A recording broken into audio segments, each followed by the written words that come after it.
అందరికీ నమస్కారం.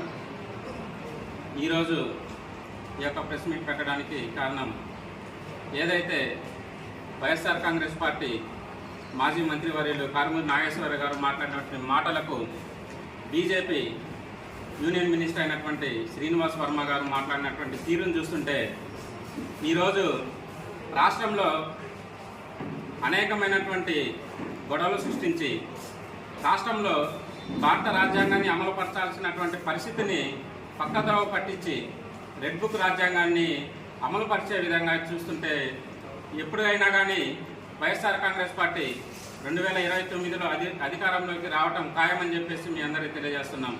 అదే మాదిరిగా ఈరోజు ఇచ్చినటువంటి హామీలు కూటమి ప్రభుత్వం అందరూ కూడా 6 హామీలు ఇచ్చినారు. ఇటువంటి 6 హామీలు కూడా నెరవేర్చలేకపోతే సకల శాఖ మంత్రి అయినటువంటి నారా లోకేష్ గారు నా కాలర్ పట్టుకొని అడగాలని చెప్పేసి ఆయన పాదయాత్రలోనే చెప్పడం జరిగింది.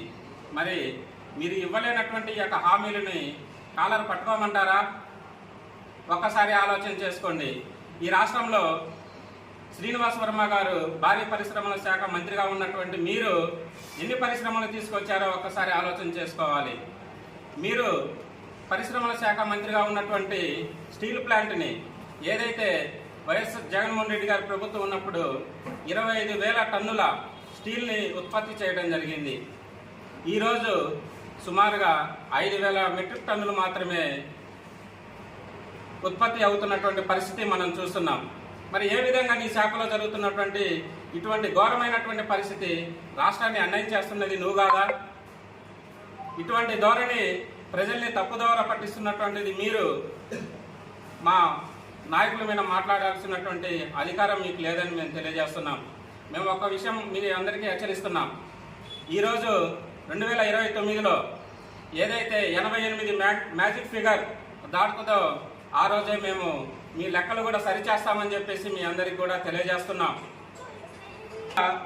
ఈరోజు మనం చూస్తుంటే వైఎస్ జగన్మోహన్ రెడ్డి గారు రాజకీయం చేయలేదు, కేవలం ప్రజాసేవ మాత్రమే చేశారు.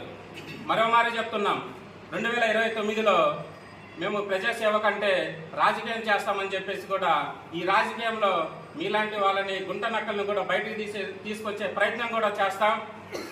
ఇటువంటి హామీలని మీరు నెరవేర్చలేదు కాబట్టి కాలర్ పట్టుకొని కూడా మేము ప్రశ్నిస్తాం. మీరు మా యొక్క గొంతులను నొక్కి పట్టాలని చూస్తే ప్రయత్నం చేస్తున్నటువంటి మీరు ఇంకా 2 3 మేము ఎగిసిపడి ప్రజలకు చేస్తున్నటువంటి అన్యాయాన్ని కూడా మేము వారికి తెలియజేస్తామని చెప్పేసి మీ అందరికీ తెలియజేస్తున్నాం.